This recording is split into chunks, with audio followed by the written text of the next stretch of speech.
So this is a question for both groups. How do you fundamentally view the student activities fee? Do you view it as kind of a payment for your own participation in different student groups, or do you view it as a payment for Duke to create a collective action, problem solving, creation of a diverse set of student groups? Which do you think it is? As an individual student's interests, or is it more of a nebulous creation of all things? I think Duke's a wonderful place. It's got hundreds of groups that do wonderful things. It's diverse. I love that I can look on Duke groups and see hundreds of groups I can join.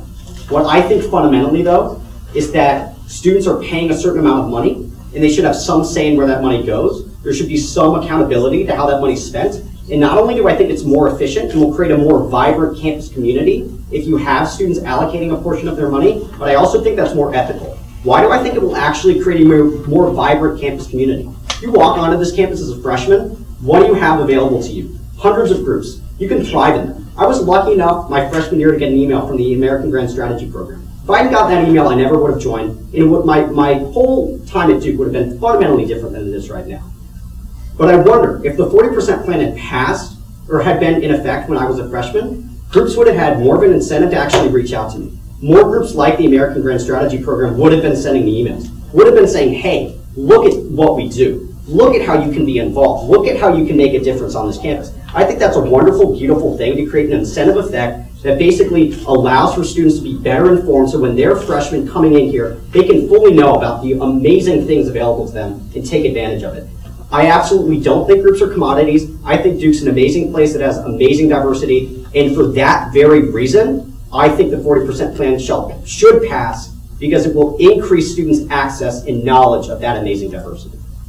Just in seeing how the debate has played out about the 40% plan, that this has actually pitted student groups against each other and created a very harsh, abrasive environment in which student groups are in. We can look to the fact that some of the internet, like some of the conversations on Facebook, have been about bashing the UPB, the Student Publications Board, and how, you know, everyone's bashing on Chanticleer. I mean, SOC, we recommended $0, but it's still creating an environment in which a lot of groups are being targeted unfairly.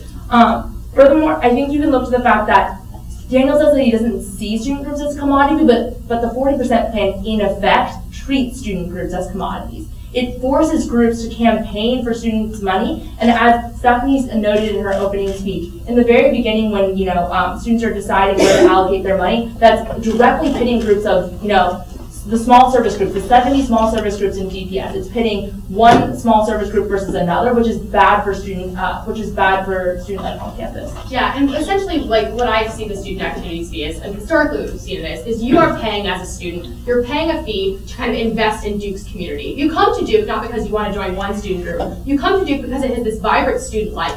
And you want the Buddhist Meditation Club to be just as successful as IFC on campus. And we want to make sure that every one of those student organizations has the equal opportunity to succeed. And I think that's kind of what we see on this side of the debate. It's not just they think that every group can succeed, which I don't think they can. I think it's the idea that the equal opportunity to succeed. And I think that's really important. And also something that I think is really important is the idea that we're not saying that we're just going to, we're not saying that Me Too monologues is going to go away. What we're going to say is that Me Too monologues is going to have a much harder time getting the funding they need, and they're going to take valuable time out of their mission, which is to collect these stories and produce them and show them to the rest of the student body. JSU is going to spend much of their time trying to campaign for funding. You're taking away from the missions of student groups so they can worry about something that really isn't a part of what they should be doing. And I think this is the way to both have an equitable distribution, and we really, at the end of the day, have not shown that this will really benefit the student life enough.